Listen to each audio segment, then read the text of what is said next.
આજે તો કોલેજમાં જવાનું થઈ ગયું મોડું ને અહીંયા તો બધા બેગ લટકાડીને જતા રહ્યા. તો શું કે બધા મોજ માને. સવારે આપણે નીકળી ગયા હતા પેપર દેવા માટે, કેમ કે આ લગ્ન તો 7 દિવસ ચાલવાના છે, એટલે કે એક્ઝામ. કંકોત્રી તો આપણે છપાઈ દીધી એટલે જવું તો પડશે જ તે લગ્ન હાજરી દેવા માટે. બસ હવે કંકોત્રી 2 દિવસ માટે વેલિડ છે, એટલે કે 2 દિવસ બાકી પેપરના. આવી ગયા હતા કોલેજ તો બધા તો અંદર જતા રહ્યા હતા અને આપણે ભાઈ છેલ્લે જવા વાળા, કેમ કે એકચ્યુઅલીમાં હોશિયાર ને તમારો ભાઈ. એટલે અહીંયા જો ક્યાં બેગ મૂકવાની જગ્યા ના દેખાણી એટલે ઝાડો ઉપર લટકાડીને જતા રહ્યા. તમે ગમે કહો, અમે બધા કોલેજ વાળા કલાકાર તો હિત તેઓ. તમારું શું? ફાઇનલી લગ્નનો 5મો દિવસ પૂરો થઈ ગયો ને 5મું પેપર પૂરું થઈ ગયું. તો તમારે અવાય જ નહીં પેપર દેવા ભૂંડા. મારા જેવું રાખવાનું, આવડે કે ના આવડે તો બધાને એમ જ કહેવાનું જોરદાર પેપર ગયું.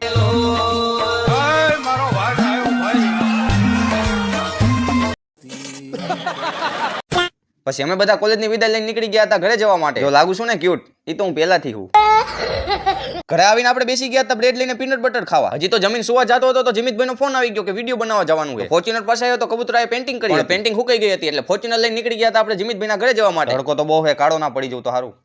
તો ફાઇનલી આવી ગયા જીમિતભાઈના ઘરે. હું અહીંયા તડકાનો આવ્યો ને આ શાંતિથી બેઠા બેઠા આરામ કરે. ત્યાંથી આવી ગયા આપણે ટીવીમાં વિડીયો બનાવવા માટે. એટલે આ ભાઈને કોને બોલાવ્યો? આખા વિડીયોની પથારી ફેરવી નાખશે. મસ્તી કરો, મારો ભાઈબંધ જ છે એવું કેવું પડે, નકર ખોટું લાગી જશે.